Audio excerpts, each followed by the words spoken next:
Welcome to the Bostics, starring Lauren Bostic and Michael Bostic. Together, they are the Bostics. Kevin Boehm is on the show. Here's the story. I told you I was served your book after reading Keith's book. His book was called, what is it called? I regret everything. I regret almost everything. Everything. So I was served your book and I told you I was hooked from page 1. And then I needed to put faces to all the characters. And so I went to your page and tagged you on Instagram. The book was so compelling. It was so good that I had to have you on the show. Welcome. Thank you. Welcome. That's so nice. I think that I have a personal, there was a relatability to me in your book because I grew up in a restaurant. Like I remember being a tiny little girl and my dad dealing with produce during the day. And so your dad was batshit crazy just like me? Oh, yes. You guys love intensity. You love intensity. I do. Yes. Well, I loved manic moments. And so I was this bipolar kid who didn't know the difference between happy moments and manic moments. And when I opened up a restaurant and it was so exciting and the chaos made me forget everything else in my life, I was like, this is happiness. I just need to keep doing this over and over and over again. And that was the prescription for a while. We were talking about this before we sat down with you. Like, do you think that business attracts personalities like yours? And do you think you have to have that kind of personality to sustain for as long as you have? Well, if you don't have a ton of energy, you're not going to be able to do very well. And I think that people who've had pain in their life and have gone through stuff look at restaurant pain and kind of laugh at it a little bit. So they're like, oh, a 20 plate pickup, or I just got sat 4 tables at the same time. I'm like, who cares? So I liked it and thrived in it. It was like going through a rush inside of a restaurant to me was like a version of cutting yourself. I wanted to feel that pain and get lost in it. And it was almost like I was going to crash the plane. And right before it crashed, I'd pull the nose up and I'd get this huge high from it. It's like a rush. I relate to what you're saying.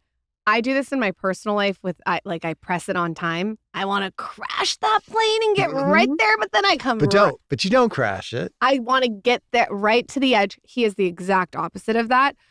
Do you think that's why you're a good match? Yeah, well, we talk about that a lot. Like, I don't think we could. I think two of the same kind of people like that could be a mess. I think so. Oh, for sure. Yeah. That's where you go down like, Sid Vicious and Nancy. You don't want to go that direction. Yeah. I mean, for me, I would get to the end of the night then, and it was like, and you're all amped up and you're like, could I please get 7 margaritas?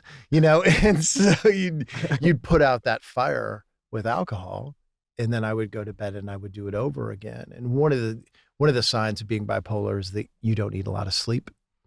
And so I would then go to bed. I'd sleep for a few hours. I'd get up and I would chase the anxiety again. I'd like, how fast can I get back to service so I can feel better again? So what was your childhood like? Were you wired like this from an early age? So I knew from a pretty early age that my father hated me. You pick up on social cues that someone doesn't like you very much. And in my little tiny house, and he was a yeller and a screamer, and I was like, okay, this man does not like me for some reason. And so I was chasing being liked in my own house. And so from an early age, when you're not liked inside your own house, you think that the only way that you're going to be liked or loved in life is by invention. And so I started thinking about who I could invent to be likable or lovable. And it seemed to me like the guy that threw a party every night and a bunch of people came, that guy was pretty popular. And so I created this kind of restaurateur version of myself. But as a young kid, I struggled with just likability and the fear of criticism of others. And so I was kind of always chasing that. What was it like having a father who you felt didn't like you with your mom dynamic? Because I can imagine as a little boy seeing that with your mother was difficult. Yeah, my mom was my protector. And even if you look at a lot of pictures of us as a kid, my father's never standing close to me or has his hands on me or anything like that. And of course, very early in the book, I say, in the summer of 1989, halfway through a Western omelet and a cup of coffee, I found out that I wasn't really Kevin Boehm. And so at 18 years old, I figured out why he didn't like me. And that was because I was the product of an affair and I wasn't his son and he knew it. It was a constant reminder for him. He looked at me and he saw Woody Valentine, who was my father. When Woody asks you to go out to eat at the diner, did you think it was weird, or did you know he was going to tell you something profound like he was your father? Yeah, I mean, I was trying to be polite, and I had met him a couple times. And the only thing I really knew about him was that he was an ex-professional boxer and that my mom had maybe worked for him for a little while. And so I was like, yeah, whatever. I mean, I was also a poor kid, and he was like, hey, why don't I take you for a round of golf afterwards? And I was like, cool. I'd never played golf before. So I was a little uncomfortable with it, but I was like, yeah, what the hell? So when he tells you that information, how did you go back to your other father who you thought was your father? Thought was your father. So I went straight from him telling me that to my childhood playground because I knew that my dad was home for lunch and I didn't want to face him. And it was the first time ever in my life that I had empathy for him. So you start thinking of all the things that had happened in your life and you were like, holy shit, laundry night. I instantly thought my mom would get all dolled up every Sunday night. Makeup, the whole thing, 60 Minutes to be on TV. And she refused to get us a washer and dryer because she went out on a date with Woody every Sunday night. And I'm sitting on that playground and I'm rewinding all the things in my life. And I'm like, okay, now I understand why he hated me. Oh my God, mom has been carrying on this affair for all these years. Because when he was sitting there talking, he was talking about how much he loved my mom. And so a lot of things were making sense, but I was afraid to face anybody. And I just remember that it was 3 days later, I left to go to college and I was nowhere to be found because I didn't want to be home. I didn't want to kind of look at my mom and I didn't really want to face my dad. Because did your mom, did you know that he knew she was having an affair? And okay. Was it too bad? So no, I've sorted out some of this mystery and some of it I have not. Okay. And some of it has been sorted out while I've been on book tour. Because when you write a personal book like this, it no longer is just your own anymore. People can say like, I'm plugging some of the holes of the story. And so I've gotten calls from Woody's side of the family and other people. I had never even heard, nor had my mom, that my dad had admitted or said to anyone that I wasn't his child. My mom and him never had a conversation about it. And then my banker at a book event came up and said, 10 years ago, your dad said to me, Kevin's not really my son. Your dad that you grew up with in your home. Yes. So he was saying it to other people, Larry. but him and your mother could never like face that truth together. Correct. It sounds like your dad that you grew up with loved your mother so much that he didn't want to rock the boat. And he knew if he rocked the boat, she would leave. Lauren, you're nailing it. I hope that's what I do for a living. I started as a bartender. You want a drink? Yes. This is getting heavy very quickly. Where's the cocktail napkin? Do you have a bar back there? Yeah. So did it feel like, I guess maybe for your dad who wasn't your dad, that he was trapped in a way because he didn't want to rock the boat and he wanted to stay with your mother, but if he knew if he did that too much, she would leave and go with Woody? Yeah, I think my mom was the best thing and maybe only one of the few things in his entire life that made him feel good. And his big problem was very early on in the marriage, he tried to control it. He kind of weaponized the Bible and I'm the master of the house and it backfired on him. And then when he lost her, he was going to do anything he could to keep her, including not saying anything about my paternity. Did your mom love him? My mom felt sorry for Larry. And she said to me very late in life, like, I should not have married Larry. Larry could have found a woman who would have loved him. And I think that she felt bad about the situation. Do you feel after writing this book, and there's so much to get to in the book, that you've forgiven Woody, your dad, Larry, and your mom? I'd always forgiven my mom. I never held anything against my mom. I carried a terrible grudge against Larry for a long time. And there are 3 pillars in life that I live by now. And it's, do I wake up with purpose every single morning? And is my reasoning behind that purpose a noble one? It's not revenge and it's not ego. It was revenge for a long time. I wanted to succeed because Larry told me again and again what a bum I was going to be. 2, do I run into the people that I like, love, and respect while I'm doing that purpose? And then 3, if I was watching the movie of my own life, could I do an edit of it that was unedited? You know, would I be rooting for myself as the protagonist, and would I be okay showing an unedited cut to everybody? And if those three things are in line, then I'm in line. The first part of that, the right reason behind the purpose, for a long time, I was on a revenge tour against Larry, and that's incredibly unhealthy. Have you let that go now? I You have. feel like, I have. yeah, you do feel in your book, you do feel bad for him. Like I felt bad as a reader. Do you think you could have had the tremendous success you've had without that motivation though? Because I always, when we talk to people, it's like, there's always the thing that's like the chip on the shoulder that's pushing. And the question is like, could you have got where you've gotten to without that? Probably not.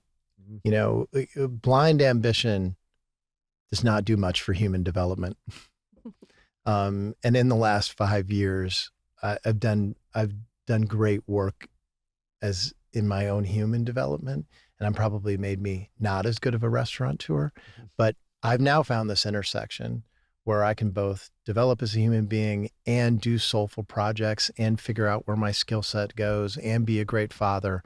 But yeah, for a long time, it was super unhealthy. You were homeless at one point, which you talk about. What did it look like going from homeless to getting that first restaurant open? Well, I make a joke in the book. I say the first time you live in your car, you think this is going to make a really good book someday. The second time you live in your car, you think there's probably not going to be a book. And so fortunately, I lived in my car once. What happened was sometimes I would get uncomfortable sleeping in my Suzuki Samurai. And so I pulled a sleeping bag out one night and I was sleeping under a tree on the beach. And I heard a mom say, "Kids, get away from there." And I looked up to figure out what was so scary. And it was me that she thought that was scary. And I had a talk with myself and I was like, "Kid, you got to get it together." And I wrote this really beautiful piece of fiction that was my first resume that had all these restaurants on there that had all mysteriously gone out of business. So they couldn't call for a reference check. And I went to the most fine dining restaurant in town and I interviewed with this guy. And, you know, life's a game of inches sometimes. The owner of the restaurant was walking by. He asked me a question I couldn't really answer. And she grabbed me by the face and she said, "I like this one, Mike, hire this one." And he goes, "I guess you got the job, kid." And I think it was just the universe looking out for me. And 2 weeks into being at that restaurant, I was like, this is my home. These are my people. And what I realized about restaurant people, and you've seen this, Lauren, they know a lot about food. They know a lot about wine. They also know a lot about like music and movies, and they're dangerous. And I was like, yes, take me on a ride with these folks. And I did. I went on a ride with them, and I figured out also at the same time that I was really good at saving money. And so I was very superstitious, and I would put all my money from one job in an envelope and I would lick it and I would seal it. And I cursed myself if I ever opened up a sealed envelope that I would never open up my first restaurant. And the other cash I got from the other job, I would live on. And That's smart. And one day I had enough money and I said, peace out to everybody. And you opened your own restaurant. I opened up a little tiny restaurant with my girlfriend at the time, Teresa, called the Lazy Days Cafe, 6 tables. That menu sounded so good. I was like, fuck, why isn't this open anymore? That menu sounded so good. It was simple, but in so many great ways. You know, we literally would have fishermen knock on our kitchen door and say, "Hey, I just got some cobia. You want to buy it for me?" Which is completely illegal. But yes, we would buy cobia off of a guy, and that would be the fish special. And she would make puff pastry, and we would have 3 different puff pastries every night and do these en croûte dishes. We would have pasta with roasted garlic, tomato cream sauce, and fresh Gulf shrimp. Baked garlic when you sat down, do a couple of salads. And that was it. We had 1 6-burner. When are we going to Chicago? Yeah, and I'm hungry. You know, one thing that I have so much respect for restaurateurs like you and my father is that you really have to be an octopus. You have to do it all. You have to be the handyman. You have to be bringing things in. You have to make drinks. You have to cook. You have to have good energy. You have to have finesse. You have to understand the 5 senses. You better understand the 5 senses. If you don't understand the 5 senses, that's not going to work. You're going to have a good personality. The music, the Miles Davis music playlist that you had, when you said that, like, it's got to be the right volume. You got to have personality. What do you think when someone's in a restaurant and they have all these different skills, how do you think that applies to outside life? Have you been able to use these octopus skills everywhere? 100%. Well, first of all, I worry for the new generation sometimes because your ability to be compelling in person and get people to believe in you and all of those things, you got to do reps to do that. And so the touching of tables that I did very early on in restaurants, that imbued all the conversations I had the rest of my life because I could see which ones impacted. I was always pulling levers and I would be like, oh, yeah, say that. That's a good line. And I've used that my whole life. And I lecture every once in a while at my alma mater that I went to for a little while.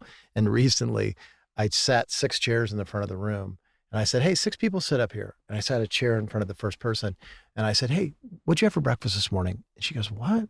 I sat in front of the second person. I said, what'd you have for breakfast this morning? And she was like, third person, I sat my chair in front of. I said, what'd you have for breakfast this morning? And she goes, I like to combine my cereals. And I was like, say more. She's like, well, I throw some cornflakes in there for some crunch and some Fruit Loops for sweetness. And I'm like, you're like a breakfast chef. And she's like, I said, you should work for Kellogg. I go, guys, she got the job. And so learning these personality skills, we're on our phones so much. And you can really think for a long time how you're going to respond to somebody on Instagram. But that doesn't happen in person. Yep.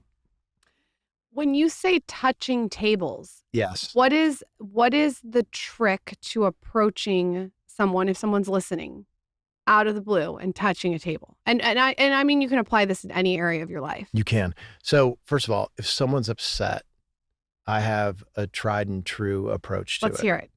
So first of all, server comes over and says, hey, position 3, table 42, they're allergic to cilantro and they told us and we still serve them cilantro. I'm like, okay, crap. So I'll go to the table and I'll go, hi, Mrs. Smith. I've heard about what's happened. I've been briefed on it, but is there any way that you could tell me in your own words so I make sure that I understand everything? So first of all, it means that I care. 2, when she tells me about it, it's going to de-escalate her. So then while she's telling me about it, I active listen. So she doesn't think that I'm just like not fully in with her and on her side. And at the end of it, I apologize and I do some sort of action. I had dinner with the head FBI negotiator once. I told him that and he's like, you'd be pretty good at my job. Because I do basically the same thing. So I was that guy that they would send in when somebody was really ticked off. It sounds like how I deal with my toddler. And does it de-escalate because they have to voice why they're so angry and they realize it's maybe not worth being that angry about? Well, think about when you get really angry, it's almost like you're holding your breath. I can't wait to get this out. And then when you talk about it, and you're like, I told the server that we were going to have, and they're breathing while they're talking. And as before you know it, their heart rate's down a little bit. And you're like, how about I buy your meal tonight? And how about I give you my card and the next time you come in, I'll start your meal out personally the next time. And in those early days when I was young and scrappy, and I was so crazy concerned about every table and so paranoid because I had terrible anxiety that one little misstep, people were not going to come back. And so I was always the guy rolling and saying, God, table 22 doesn't look like they're having a good time. What's happening? As I was paranoid about everything. At what point did you recognize that you had bipolar? Wow. I remember watching Ordinary People when I was young, and Timothy Hutton in that movie commits suicide. And this was, Redford directed it, and it was Mary Tyler Moore as the overbearing mom. And I was like, oh, wow. Maybe I have a little bit of that. Because when you're young, it's a Michael Jordan-like leap to go from thinking I get in bad moods sometimes to I have a real problem with depression. And watching him, I was like, okay, maybe there's something there. And then when I sold my first 2 restaurants and I went back to Springfield, Illinois, I was having real trouble every single morning. And I'm like, why am I not happy? I just sold 2 restaurants. I'm back in my hometown. I get to show Larry what I've done. And I went and saw a therapist and I met with her for 90 minutes. And at the end of it, she said, Kevin, I think you might be bipolar. And I stood up and I said, I go, fuck you, Sharon. And I walked out because I'd only heard bipolar in the context of someone being critical about someone else. Like, oh, they're bipolar. Crazy. They're crazy. And I'm like, I'm not fucking crazy. I'd spent my whole life trying to not be crazy. I classified Larry as crazy and I'm like, no. I'm not that. And so I walked out. But it was in the back of my head for years then that like, okay, there's something wrong with me, but I can fix it. I can fix it. If the Chinese have done it for 5,000 years, I'm going to try it. I'm going to do float therapy. I'm going to do acupuncture. I'm going to run 6 miles a day. I can outsmart this. I can outwit it. And I really thought for many years that I could until I couldn't. At what point did you feel like you couldn't and you needed to make a change? Around 2016, 2017, I was in real trouble. And I was actually inside the restaurant. And I remember being in the restaurant one night and needing to engage in something, and instead walking out the door and getting in my car. And like the universe was playing tricks on me, the Rich Eisen show was on TV, and Kevin Costner was being interviewed by Rich Eisen. And I'm driving along listening, and he said, "Hey, Kevin, who's the best actor you ever worked with?" And he said, "Gene Hackman, by far." And he goes, "Let me tell you a Gene Hackman story." He goes, "I'm in a huge fight with the director because every scene between me and Hackman, we're across from each other at the table. And I'm like, we're not filming it here. I need to move around. We're going to film it over here." Taylor Hackford's like, "No, we're not." And he's like, "Yes, we are." And they're screaming at each other. And at one point, Taylor Hackford goes, "Hey, Gene Hackman's in this scene too. Maybe we should ask him." And Kevin Costner says, "You know what? Gene's pretty freaking good. I think he'll figure it out." So they film it over here. And at the end of the day, Costner walks out into the lot. Gene Hackman's sitting on his car. And Costner goes, "Oh, crap. I've disrespected this guy." And he goes to get hammered. That's not what happened. Hackman goes, "You know what? The last 5 years, I've been really depressed, and I've been getting a divorce, and I've been taking bad movies, and I haven't been able to do what you just did today. That was the right move. Keep doing it." He got his car and drove off. And it landed with me like I got punched right in the face. I was like, I can't do my job anymore. And there was a slow climb for me then to really start thinking about my own mental health. And unfortunately, what got in the way of all that was the day before the pandemic really hit us and they closed all the restaurants, my mom died. Ugh.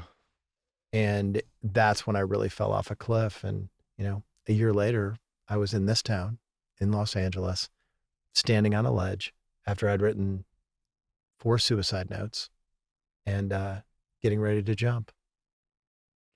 And you talk about this in the book, but if you could paraphrase it to the audience, what woke you up out of that? My phone rang. I woke up that morning and my brain's never been more of a tornado than it was that morning. And, during COVID, people had kind of turned their guns a little bit on the restaurant business.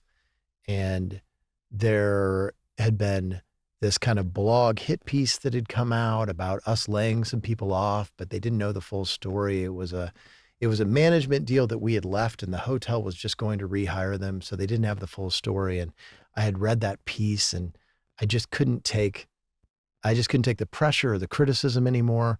And I'm not a day drinker, but I ordered up a bottle of wine and polished off the complimentary bottle of wine in the hotel room. And I was like, this is it.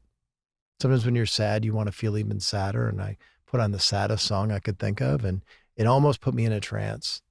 And I went out there ready to jump, and the phone rang. And it stopped me. Who was on the phone?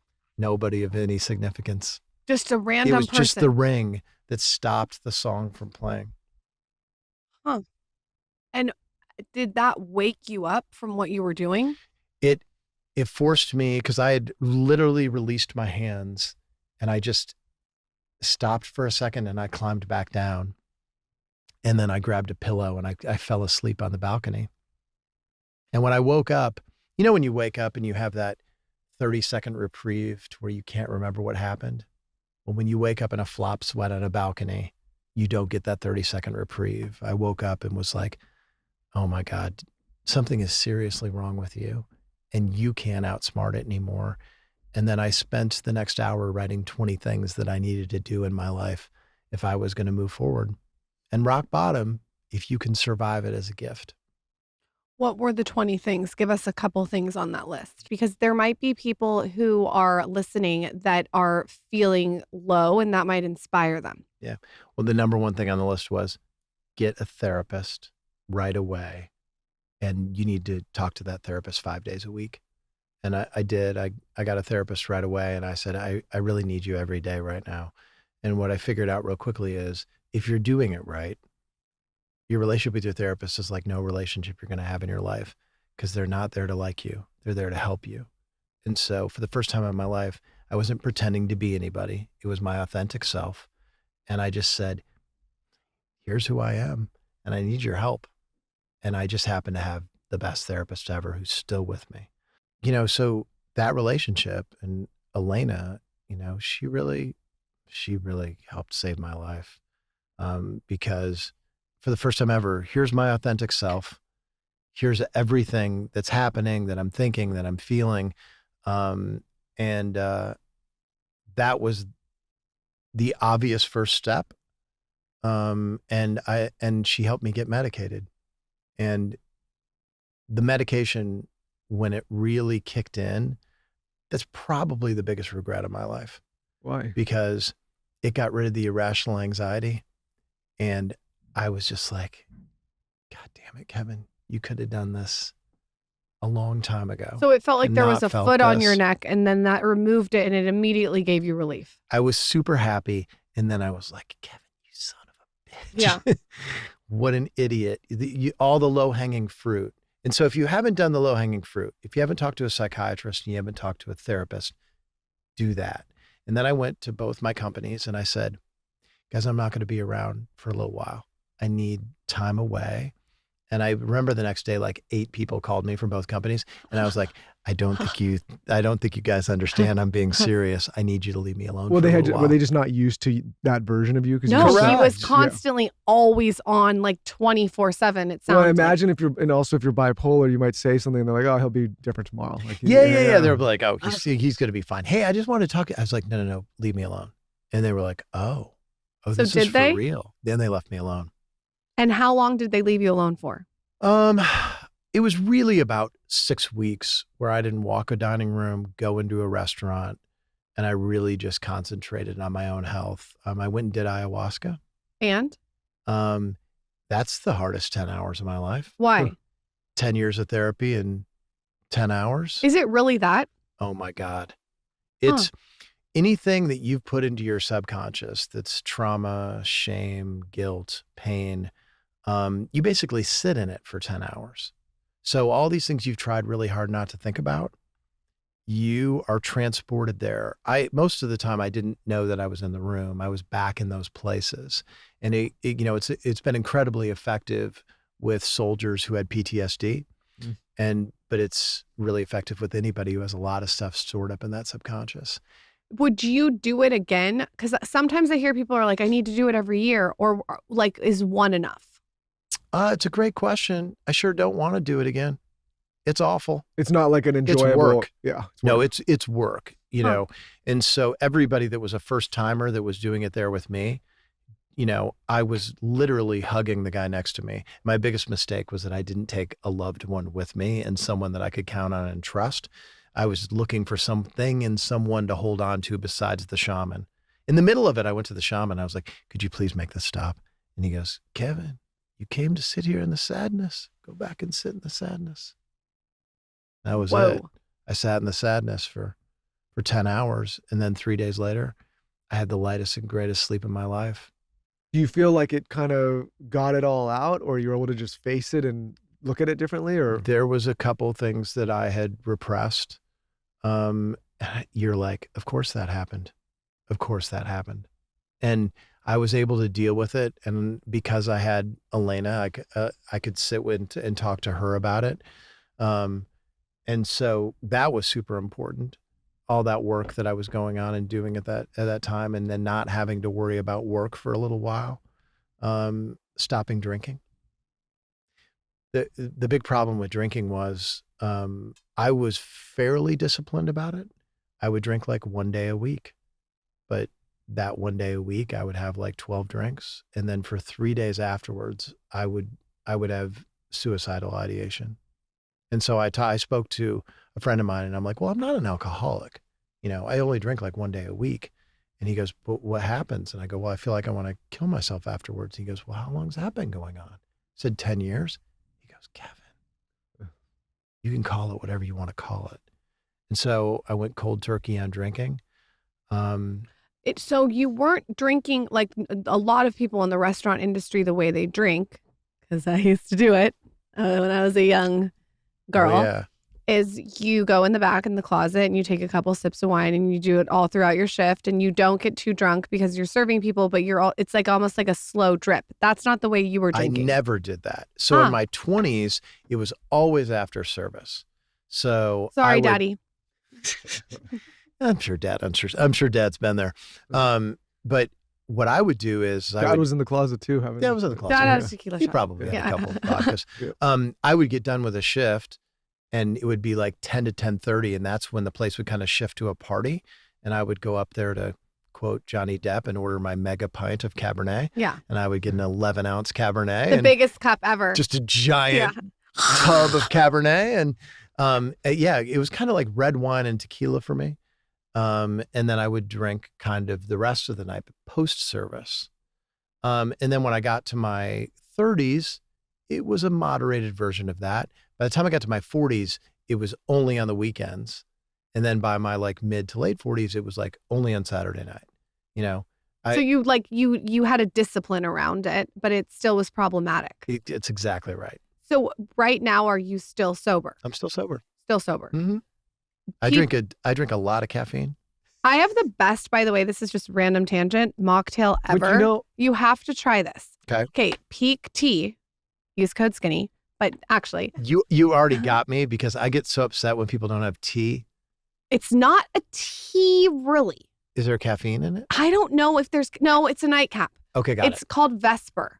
It tastes yeah, like yeah, an yeah, Aperol Spritz. Yes. And I put my my Pellegrino on top of it, squeeze a lemon in it. You could also do an orange and a bunch of ice. And it tastes like I'm drinking a fucking Aperol Spritz every night. The hardest. Really good. We have a lot of friends that were in the nightlife and restaurant business, and he was explaining to me, and he recently cut alcohol cold turkey and, needed to. But he was in your world for 50 years. Like, he had his first nightclub when he was 19 years old, and then just kept going. And he's like, the way he described me, he's like, you know how you came into our spots, you'd have like dinner and you go to the club and have drinks and all that. He's like, you know how you do that like in the weekend? I'm like, yeah. He goes, well, he's like, I never left. He's like, That's like you. He's like, so that first night you came in and then you like left and went about your life. He's like, I just never left. He's like, I stayed there for 40 years. And he's like, so that's why I need to like make some changes, because we go as patrons and we enjoy and then we leave and go back to our life. But people like yourself that are just living it. And then he was expected to be the guy. Like, you walk in and you would see him and people want to buy drinks with him and hang out with him and do the thing. And I think at some point it just overwhelms and catches up. It does. I drink a weird amount of iced tea now. Oh. And I get very angry when people don't have iced tea, or I'll ask them to make green tea and put it over ice. I would have had that for you ready to go had I known that. And Next time you come on the show, I will have that. And I just dust the room with a little bit of cocaine. Okay. No. All right. Like half rim of cocaine. Half rim of cocaine. Only joke. Taylor, get out the cocaine. No, just kidding. I think that it's a joke, dude, people. It's a joke. Guys, the Dear Media cocaine is amazing. iHeartRadio's drugs were nothing compared to.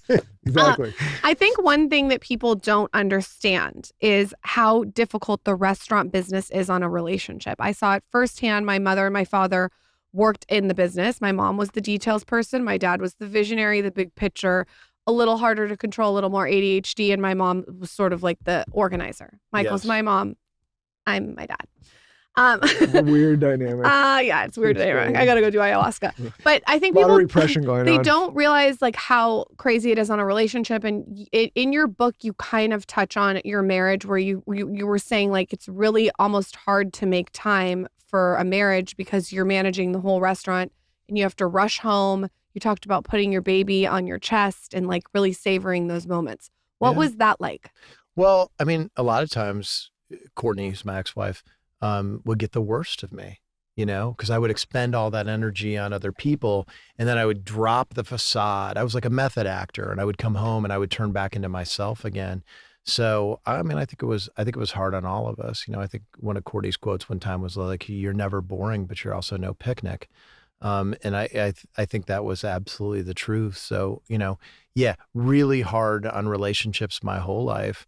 My girlfriend now, Anya, gets a much better version of me because she gets the balanced, sober me, which is like so much better of a version. So I'm glad that I met her at this time. But yeah, really hard on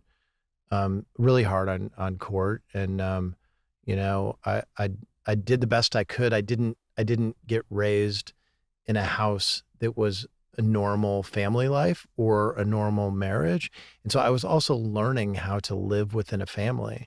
And I remember very early on, like, Courtney being like, yeah, we sit down to dinner together. I had never done that growing up. We only sat down for dinner together at the holidays. Which is crazy because you were serving people sitting down to dinner together. And I don't know if serving is the right word, but courting and hosting and having all these people do that in front of you. But it seemed like in the book, you almost couldn't do it for yourself. Correct. I was fending for myself. Part of the independence that I got and the reason that I could drop out of college and drive down to Florida by myself is because I'd been kind of independent for a long time. I'd kind of felt like I'd been independent since I was 12 years old. Was the divorce that you had, because you didn't speak about this in the book, was that after all of this happened with ayahuasca? Yeah, this was after, and sometimes, like, I think the way I said in the book, Dave Mason's got a song, there ain't no good guy, there ain't no bad guy. There's only you and me, and we just disagree. And, we had just gotten to a point where we were much different people than when we met. She was very young when we met. She was, what were we, like 21 and 31 or 22 and 32 when we met. And so we had just become different people, and she's an incredible mom. We have 3 kids together. We co-parent well. I've got a almost 22-year-old daughter at Pepperdine. She's so cute. I saw her on your Instagram. You're in trouble, man. I know. Oh, I don't know what you're going to do. She's tough as nails. I pity the fool that messes with Sophia Boehm. I pity the fool. And then Lola Boehm, it just got into University of Michigan. So cool. My brilliant daughter. That's a good school. It's People incredible. Really like that, and she's in love with her new boyfriend, Owen. And you like the guy? He's great. He's an incredible kid. And then my buddy Luca, my little boy, he's 12 years old. So crazy. This episode is brought to you by Xyzal. I am so allergic to cats. The worst. And I use Xyzal Allergy 24-hour. Okay. If you're like me, if I even smell a cat, I don't feel good the next day. So it's really important that I always have my Xyzal Allergy 24-hour relief in my handbag. It starts working, and I can tell you guys this quick. It's like in as little as 45 minutes. Xyzal relieves allergy symptoms, including sneezing, runny nose, itchy, watery eyes. I get a lot of watery eyes. And an itchy nose and throat for 24 hours. It gives you continuous 24 allergy relief that won't fade. It's also designed to be taken at night, so it's already working at full strength in the morning when pollen levels are the highest. I'm also sensitive to pollen, and Austin is difficult. 24-hour prescription strength relief from outdoor allergies such as pollen, ragweed, grass, and trees.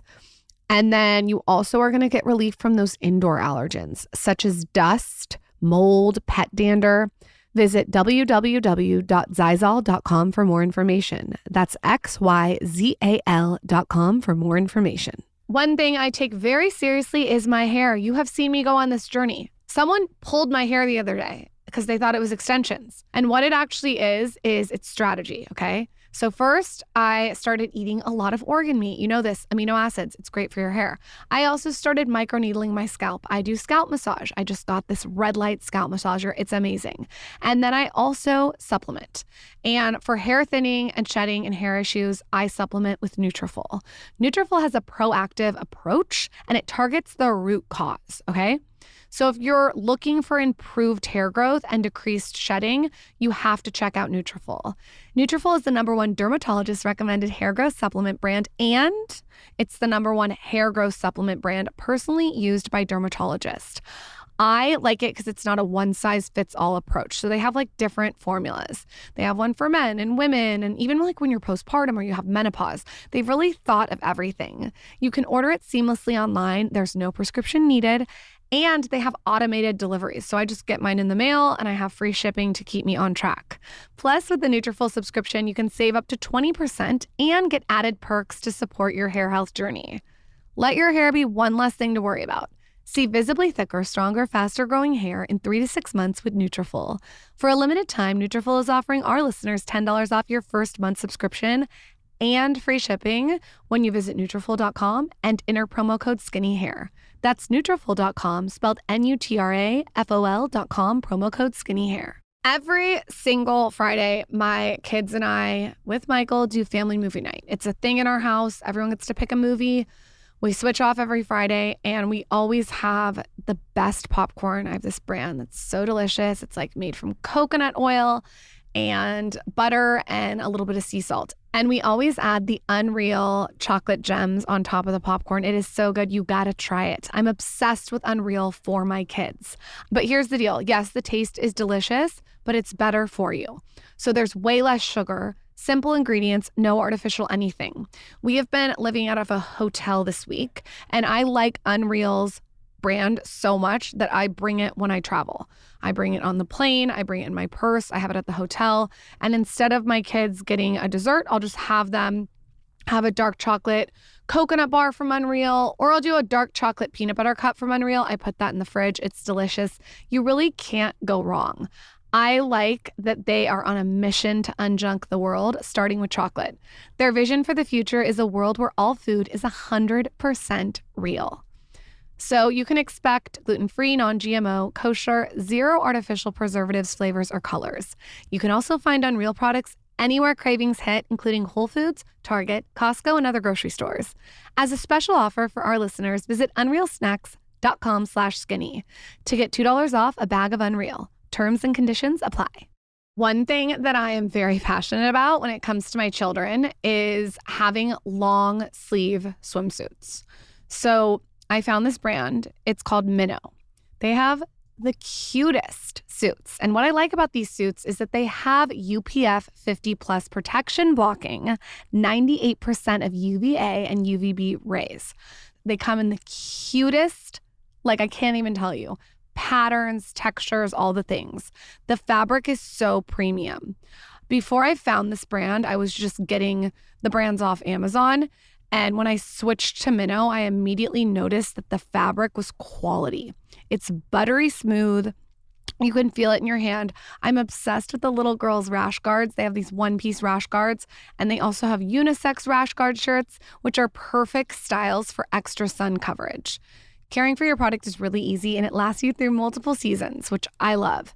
If you're going on a vacation or your kids are outside swimming at the pool, this is a great brand to check out. And if you really appreciate fabric, I think you'll love it. Minnow has been featured in everything from Vogue to Harper's Bazaar. Minnow's thoughtful collections allow the whole family to coordinate. The art of winter layering, soft textures, thoughtful details, and knits designed to move from a day on the slopes to cozy fireside moments. Shop Minnow's new après-ski capsule collection at shopminnow.com. Enter code MEETMinnow15 at checkout to receive 15% off your first order. That's shopminnow.com, code MEETMinnow15 for 15% off. What does your life look like now when you go from all of this restaurants and you're in and you're working 7 days a week? And how many restaurants are there at this point? Yeah, you got to tell Michael 36 restaurants. Wow, man. It's gnarly. That's and gnarly. they're all over the place. We're about to open in Nashville, Tennessee. We have a restaurant in St. Petersburg, Florida. Why don't you come to Austin? You gonna come to Austin? Dude, we're looking, man.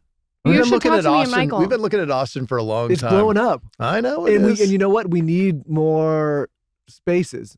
I think we need yeah. There's a discussion on one right now. Can I tell you something? For me to get a reservation, I swear to God, I just booked a reservation for April at the restaurants there.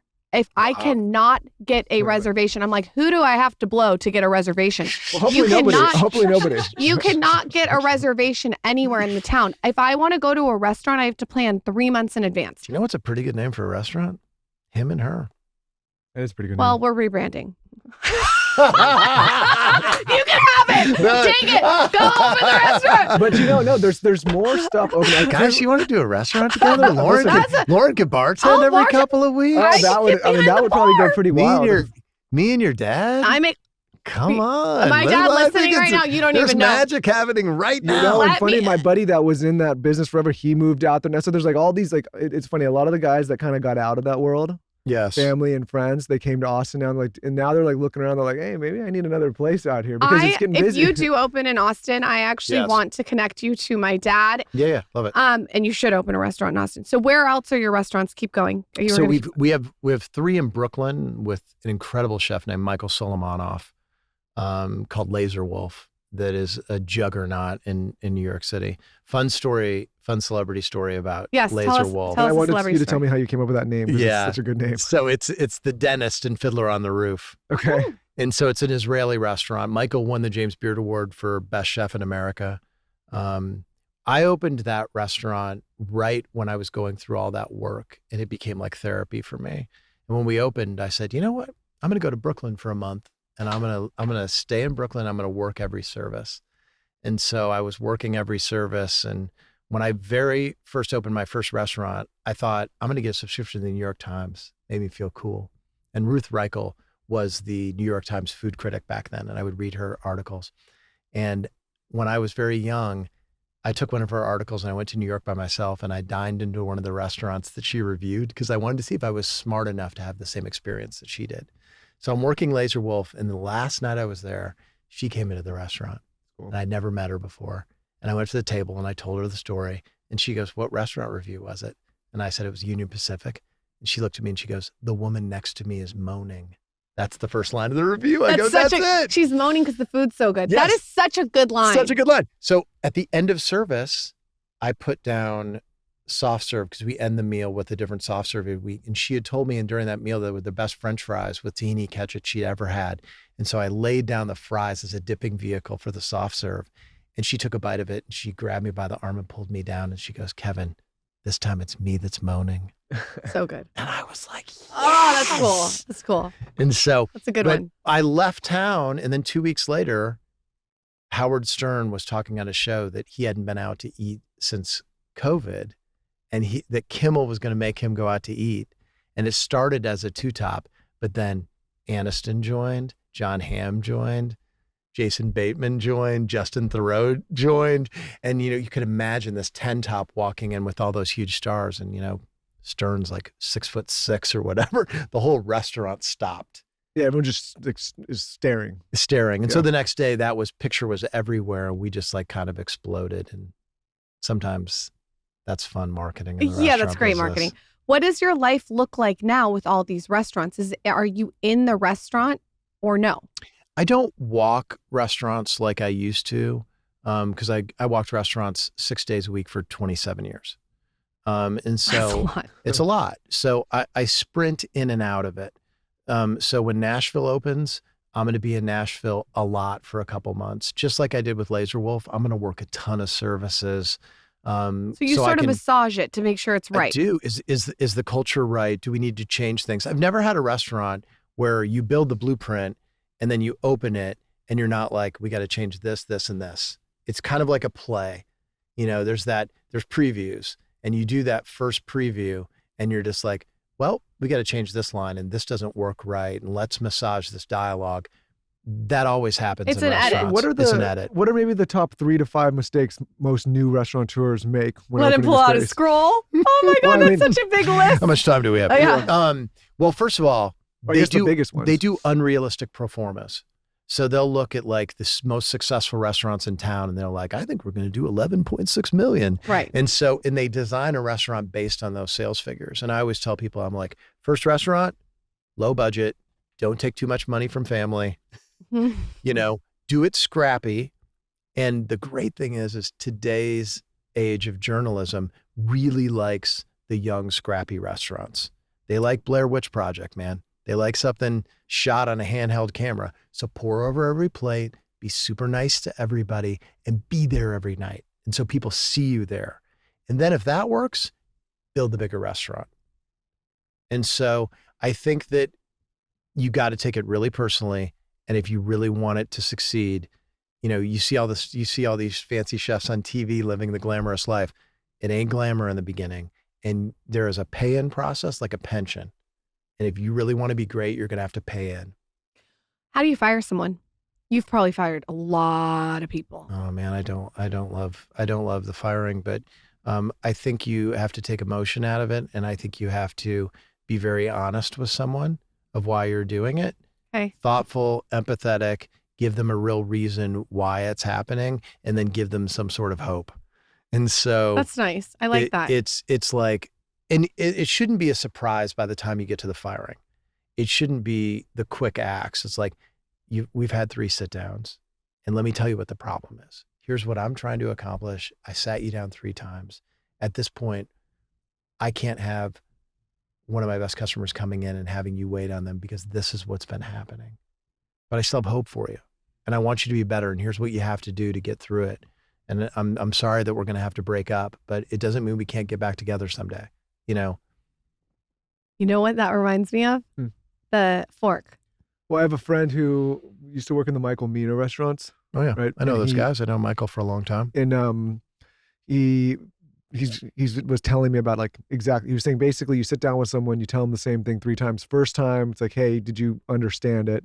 That's right. Second time, hey, let me make sure you understand it this time. The fork goes here. He said third time, it's okay, I've told you, you've acknowledged, you've understood it, but now you got to go. Basically, it's basically like 3 times. Like first time, it's on the manager's mistake. Second time, it's making sure that like what you're trying to convey is understood and expressed. And then third time, it's okay, you're just not getting what I'm putting down. In the old days, I would go into a management meeting and I would say, if we had 15 captains, I would say, guys, who's below the line? Who's the 2 worst? And they might say everybody's great. Like if we drew a line, everybody's above the line. They're like, okay, Tom and Gina are the 2 below the line people. And I'm like, what are we doing? Are we managing them up? Are we mentoring them? Have we had sit downs with them, or are we going to go our separate ways? And I remember somebody who'd been on that list like 6 times, and the Chicago Tribune food critic came in, and I still have the text exchange because when he retired, I read it at a party, and it was like, Kevin, Phil Patel just walked in, and I was like, fuck. And I was like, what table is he sitting at? I was like, table 22. And I was like, I hate table 22. And I was like, who's waiting on him? They were like, Gina. And I was like, damn, I hate Gina. And so it was this whole lesson that I went back to the manager, and I was like, and we kind of had to move Gina off the table a little bit, move somebody else in. And I was like, now do you understand? And he was not great at mentoring people. And That's a good lesson. This episode is brought to you by Squarespace. Squarespace is the all-in-one website platform designed to help you stand out and succeed online. Whether you're just starting out or scaling your business, Squarespace gives you everything you need to claim your domain, showcase your offerings with a professional website, grow your brand, and get paid all in one place. We absolutely love Squarespace. We've been talking about Squarespace on this show for years, and that's because we love platforms that give you the ability to chase your dreams, to build your side hustle, to build your new business, to build an online hobby, and most importantly, to own all of your own content all in one place. So many of us spend so much time thinking about social algorithms and what to post, but we don't really own these platforms. We don't own the content. We're renting out the space from these third parties. With Squarespace, you can build your own website, you can build your own e-com store, your own blog, your own newsletter, and you get to control it all without being at the mercy of this third-party platform. Everything that Lauren and I have built over the last few years, whether it's our e-com channels, our RSS feed that you're listening or watching this podcast on, our newsletter, our website, we own all of those assets, and then we use social syndication to promote those assets. So if you're somebody that's been thinking about building an online hobby, maybe you've been thinking about leaving your job to create a new entrepreneurial endeavor, whether you're looking to build a side hustle, Squarespace can help you do it all in one place and cost effectively. They offer cutting-edge design services, and they use AI to help you build your own platform. They also use tools that you can integrate for SEO. They also help you sell content, build email campaigns, and pretty much anything you need to build an online hobby, business, or side hustle. So check them out. Head to squarespace.com/skinny for a free trial, and when you're ready to launch, use offer code SKINNY to save 10% off your first purchase of a website or domain. Again, that's squarespace.com/skinny, promo code SKINNY. The Real Real is the place to go. I just got the most beautiful silk t-shirt by Dior. Buttons, vintage, so good. It is like delicious on The Real Real. And it was half off, and it's basically new. I'm obsessed. No one does resale like The Real Real. I can attest to this. I'm a shopper and I'm a seller. I do both. They drop over 10,000 new arrivals every day from brands like Gucci, Fendi, Prada, Tiffany & Co., Cartier, and I just bought Dior. They have so many good brands, and some of these pieces are up to 90% off retail. I go on there all the time. You never know what you're going to find. I got this tip from my stylist a long time ago to go on and check it daily. The RealReal is the go-to place for your next special piece. So if you need a dress for vacation or really beautiful shoes, or you're like me and you just like to invest in gorgeous pieces that are from a long time ago, you have to check them out. The RealReal is the smarter way to shop luxury. You can refresh your closet by selling pieces. That's what I do. I am always putting my pieces on there that I don't wear that much anymore, and then I am investing in new pieces that I love. So if you're looking to sell or to shop to sell, whatever you're looking for, they have you covered. The RealReal is the most trusted name in authenticated luxury resale. With over 10,000 new arrivals daily, no one does resale like the RealReal. And now get $25 off your first purchase when you go to therealreal.com/skinny. That's therealreal.com/skinny to get $25 off. Start shopping now at therealreal.com/skinny. Quick break to talk about Kion Aminos. As I read this spot right now, I am currently on the road traveling in our LA office on the go, and there's one thing that I never leave home without, and that is my Kion Aminos. It's really hard for me to nail the diet that I have when I'm at home, so I need to make extra sure that I'm getting all the essential amino acids, which is why I love taking Kion Aminos so much. It's a formula based on 30 years of peer-reviewed clinical research. We've had the founder of Kion, Angelo, on this podcast multiple times talking about all of the benefits that aminos can provide. If you're looking to maintain your metabolism and you're looking for lean muscle, better hair, skin, and nail health, and easy daily protein support with faster recovery, Kion Aminos can help you do so. Like I said, they have all 9 of the essential amino acids. It's caffeine-free, non-GMO, sugar-free, vegan, and third-party tested. When Lauren and I are at home, we have these big jugs of Kion Aminos. We take them when we go to the gym. We put a scoop or 2 in our water and take them when we're training. When we're on the go, we bring the individual travel packs and again, scoop them right into a water. And what I love is it's a little bit of an enhancer for the water. My favorite flavor is this mango flavor. Lauren and I's favorite flavor is mango. They also have this great watermelon flavor. And it's 1 scoop in water and you're done.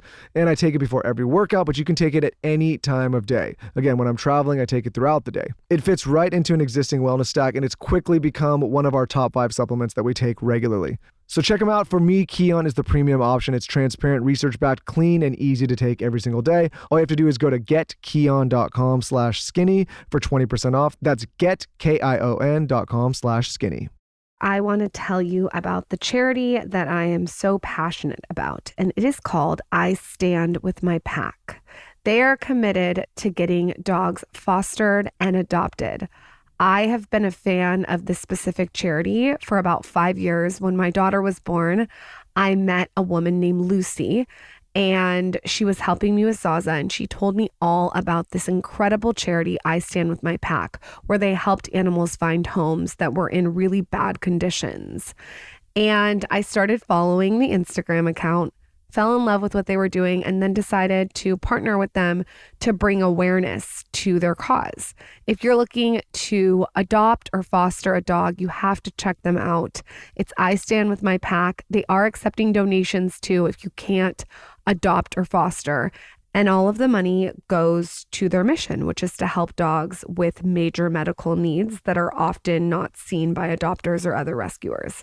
Check them out, istandwithmypack.org. What is your next chapter? What can we expect from you? Are you going to open like 100 more restaurants? Are you focused on like what you already have? I mean, you got a lot of restaurants, man. Listen, I have an incredible partner named Rob Katz, but more importantly, we have an incredible team of people. And my C-suite, my executive partners, my chef partners, these are people I've worked with for 2 decades. That's so cool. Ian Goldberg was the first person we ever hired. He's worked for us for 23 years. He went from bartender to COO. So cool. I mean, it's been incredible. So Boka Restaurant Group's bigger than me, and we're going to open up more restaurants. I really like writing. Yeah, you're good at it. Thank you. You're very good at it. You got a talent. Thanks. I'm writing a book right now called Are You Sure You're Not an Asshole? And so it's a book about self-awareness, but more importantly, it's a book about 15 things that I'm about to go do as an adventure. And every chapter is one of them that's going to kind of shake me a little bit. One of them is go help someone somewhere where they can't say thank you. Give away something in your life that's meaningful to you, not excess, to someone else who would mean more to. This is going to be a good one. Hike to base camp at Everest. Woo. Oh, you're gonna do just that because Wow. it's difficult. And so every chapter is going to be one of these things to see how it bends me. That'll be a good one. And have you started doing any of the challenges yet, or you just Nope, okay. not yet. I'm giving myself 27 months to do it. Before you go, you have to tell us what your experience was on the bear. It was amazing. First of all, I walked in and my trailer was right next to Olivia Colman. And so that was the first person I saw, like, oh, hello, how are you? And then I got to watch her do a monologue. So it was like watching Michael Jordan, shoot baskets. Like, And you played yourself. I played myself. And I had a scene with Jeremy Allen White, and he's just so Kills it in the nice role. and so fun. It's a little nerve-wracking because everybody's watching you, and obviously I'm not an actor, but it was fun. Chris Storer, who's the writer and director and creator, is a genius, and I love watching people who are really good at their jobs work, like you two. Oh. And he's very quick. He moves fast and not too many takes, and it was fun to watch him interact with everybody. So if we want to watch that episode, do you know what the episode is? The episode's called Forever, and it's the finale of season 3. Okay. And it kind of presupposes that Carmi and I used to work together at the #1 restaurant in the world. And we run into each other in the hallway, and he asked me how the restaurants are going, and You've lived a colorful life. it's been colorful. Maybe- I'll take it a little more in black and white Yeah. moving forward. Maybe your next restaurant can be a library in Austin, and you can have the books and the food, and Just- we won't have to call 4 months in advance to get a Yeah, reservation. open a place and then just Yeah, what's going can on? let You us got to get a open a place reservation. out in Austin. I love to hear that there's that much demand, Austin. Well, Every if you think restaurant. about it, it's one of those cities similar to like a Miami or other places where a lot of people moved post-pandemic. yes. And then now a lot more, like a lot of tech happening out there, a lot of finance. I was about to a lot say of that one thing entertainment. you have on Miami though is that the tech business has gone crazy there, Yeah. right? You guys are top 5 now. Yeah, and like maybe some of the like local Austinites would not be excited about me, a transplant, saying this, but I feel like both my sons were there now, born there, so I feel like I can say I'm like local now, and I've been there long enough. But like I think there's an appetite from a lot of people as the city's grown to expand beyond what was there, and there's a lot of excitement from maybe people that have never thought about being there before coming Right. there. People like yourself, where they're like starting to look at it as like, oh, there's an appetite from the consumer base now that maybe wasn't there before for these. Well, I've kind already of, drawn it up. Celebrity Major D, Michael Bostic, that's and right, celebrity that's right. bartender Lauren Bostic That's right. every Thursday night That's in I right. can Austin. shake That's it right. with the best of them. No, but it's- I honestly think that you would crush there. I mean, you've got a lot going on, but you would crush there. We have a couple talks going on in Austin right now. So Okay. we'll off air. We'll talk stay in about it. touch, and then you got to come back anytime that you're in town. Let us know. Especially when the by the new way, book the comes book out is too. by the way, the book is called The Bottomless Cup. Yes, the book. Yep. Yeah, the book. The You guys Bottomless Cup go buy the book. came out in November on Abrams Press, and I've been on tour. I've done 60 book stops so far, Wow. which has been wild, and a lot of fun.